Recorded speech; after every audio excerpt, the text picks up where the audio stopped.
Hi, my name's Mark, and I am making a video game about magnets. So in pretty much every episode of developing, I make some embarrassing mistake, or have to throw out tons of work, or just generally have a bit of a breakdown. But not this time, no. This month, things just went really well, and so I get to be like a real-life game dev YouTuber and just show off a bunch of cool stuff I made in the last month. It's a Christmas miracle. Let's go. I feel like you're now anticipating a late video twist where I reveal that I deleted the entire game or something, but no, this is not that video. This is a good one, promise.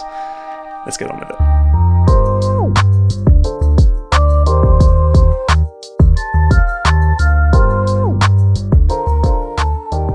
Okay, so last month went well. Like, really well. I talked about how I created a plan for how to finish the game, which was essentially a complete overview of the game. The worlds, the levels, the mechanics, the story, and so on. Basically like a bullet point layout of the entire game. And then from those bullet points, I was able to make a sort of rough draft version of almost the entire game. Now, like I say, it's super rough. All of the levels look like blueprints, a lot of the stuff is using placeholder graphics, the story isn't implemented at all, and most of the levels still need some tweaks and adjustments. But it did at least allow me to see the game as an entire, finished product, and made me realise that, yeah, I'm actually pretty happy with this. And so now, my job is to take that rough draft and make it into the real deal. That is, of course, a huge job, but here's one of the benefits of working on a game that's split up into nice, evenly sized worlds. I can break the job up into chunks. So my job for November was to take just World 1 of the rough draft and make it real. Here's how I got on. Step 1 was to finalise the level designs. The rough draft had most of the levels done, but they still needed some tweaking based on playtester feedback. Sometimes the solution was to just move some objects around to make things more clear or simple. But that wasn't always the solution. Like, take this level. You've just got the first magnet in the game, and you're introduced to one of the game's central mechanics, using a magnet to ride up to a higher platform. So you grab Magnus and ride up the magnetic field to grab the key on the left. But how do you get to the door on the right? It's too far to travel across. Maybe pause the video for a second to see if you can figure it out, because here's the thing, every single playtester I gave this to couldn't figure it out. That includes 2 professional puzzle game designers who both skipped this puzzle. I'm going to have to skip because I don't want to spend forever on one puzzle. And this was baffling because, to me, the solution was simple. I never even thought of it as a tricky puzzle. It was more of a tutorial than anything, but people were stumped. Here's all you have to do. Turn the magnetic field off, take the magnet to the right, leave it, turn the field back on, and then go get the magnet and ride up to the door. Huh. Talk about challenging your assumptions about your players, right? But okay, there's obviously some conceptual block that needs to be cleared. I thought I could fix it by putting a suspicious lump on the right side of the screen to suggest where to put the magnet, but alas, no, that didn't work. I'm gonna give up on this level. But then I thought about the next level. In this one, the magnet is too big to get through this gap. But if you leave the magnet behind, it gets pulled up by the magnetic field before you can grab it. So after a little confusion, players realise that they need to make sure the magnet is safely stashed somewhere else and then correctly place it on top of the slope. Then they go get it after the field is turned on. That they get. So I changed the level order. I made a new level where you simply ride the magnet up twice, then there's the level with the 2 small gap, and then I bring back the perplexing stage. I gave it to some playtesters and hooray, they got it.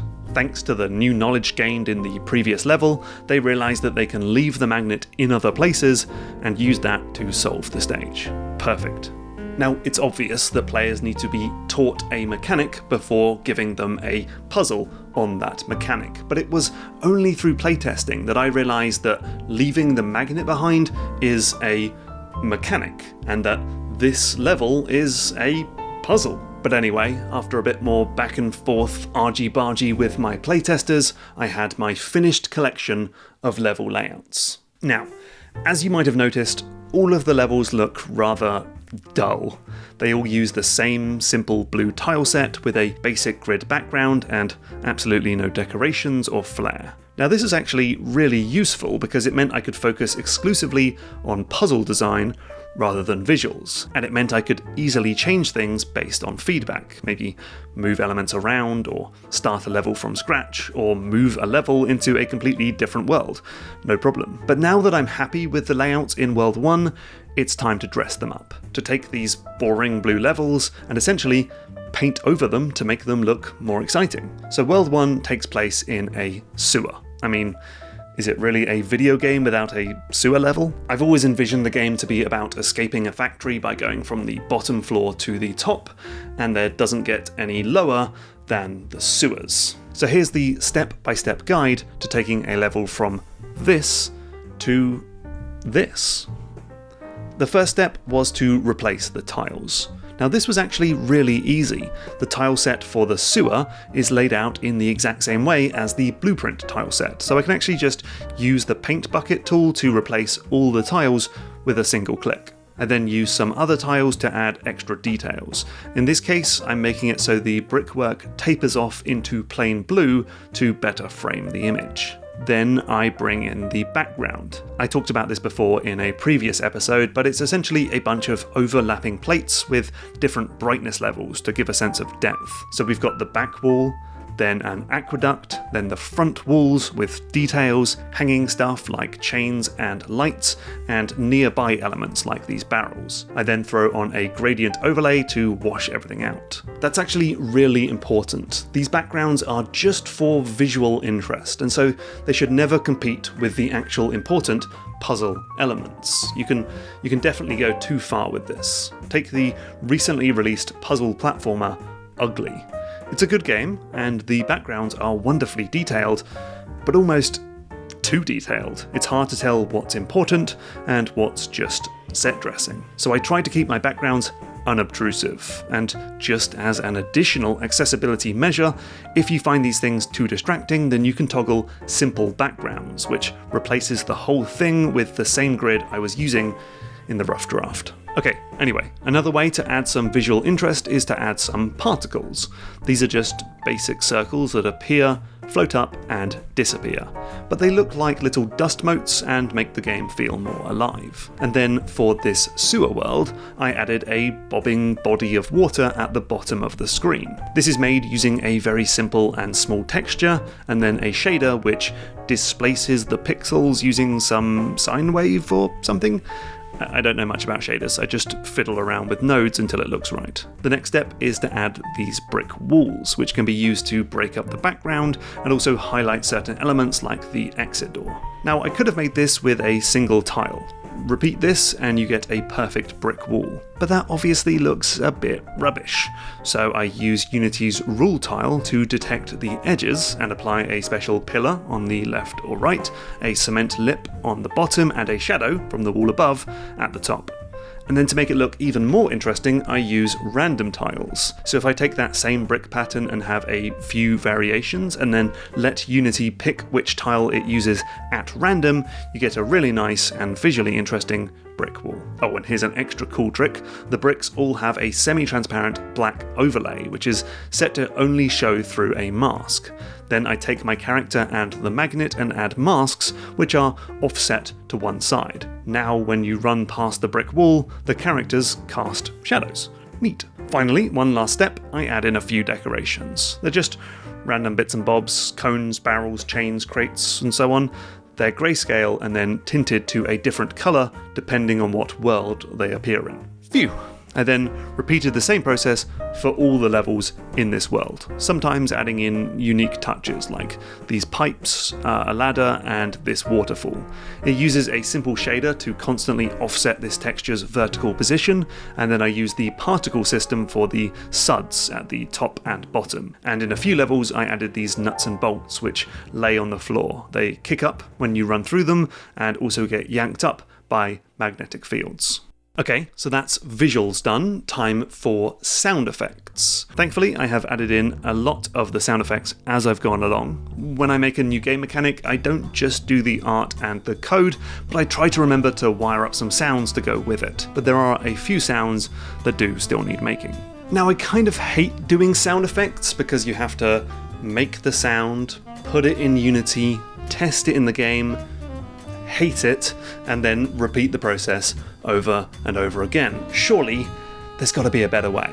Well, this month I found a better way. I record a short video of the game. In this case, it's this animation of a door being opened. Then I throw it in Adobe Premiere, the video editor I use for GMTK, and basically become a Foley artist as I add sound effects to the video.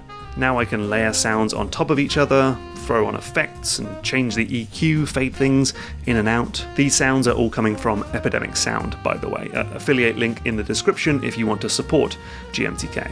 Then, once I'm happy, I can export the sound out and pop it in Unity, totally assured that the sound will work nicely with the animation. We are on a roll here. Okay, so the rough draft version just immediately drops you into the first puzzle in the game. That's no good, so I made a fancy introductory cutscene to start off the adventure. And then the rough draft version also introduces you to the magnet in a very unceremonious fashion, so that also needed a cutscene. I think I'll talk more about story stuff in a later episode, but making this cutscene did lead to a couple neat additions to the game. For starters, it was weird for Magnus to look directly at the camera while talking. He should look at the character, right?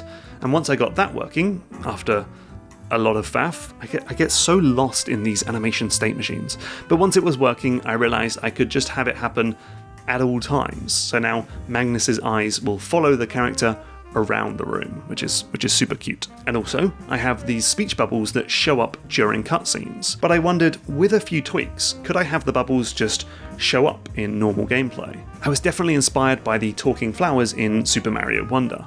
But anyway, the answer is yes. So I now have a bark system where Magnus can shout out little phrases and quips when you do certain things. It's definitely something that needs to be restrained. It could easily become too annoying, but when used subtly, man, it adds a lot of polish and character to the game. And this is a good lesson for polish, I think. There's basically like two types of polish. There's additive, like I could draw some super unique background art that only appears in a single level. And then there's multiplicative. If I spend some time making Magnus's eyes follow you around the level, that's going to improve every single stage in the game. And so, if you're a solo dev or in a small team, focus your time and effort on the polish that's going to get the most bang for your buck. With all of that done, I had finished World 1. I'm happy with all of the level designs, the art is nice, the sound effects are done, and the cutscenes are in. The only thing I'm missing is the music. Right now there's just some annoying placeholder track, but I'm finally ready to put in the game's final soundtrack. But I don't know how to make music, so that's where you come in. If you are a video game music composer and would like to work on this game, then there's a form in the description for this video where you can fill in your details and get in touch with me. This is a paid gig. You're not working for exposure, but we'll work out all the details when I get in touch. I look forward to hearing from you. So now I have a full world in the game that is pretty much complete, and I realised that this would actually make for a nice demo, or something to show off to potential publishers or console makers. The only problem is there's still loads of stuff on the meta level that's still unfinished or placeholder or unpolished. Like, the game still doesn't save your progress, and the options menu looks like this. So I spent a whole week making the options menu look nice. I will spare you the details. It wasn't fun to do, it's not fun to talk about. Though patrons are getting more in-depth devlogs if you do want the nitty-gritty details. I made the game save and load your progress, also just incredibly boring. A little bit more interesting though is my hint system. Instead of just giving you a bit of text, I try to show the hint visually using these dotted lines. I think it's more interesting, it's easier to understand, and you don't need to speak English to get it. So I've still got a bit more to do, but it's pretty close. As always, if you're a GMTK patron, you can access the World 1 demo right now on PC and Mac.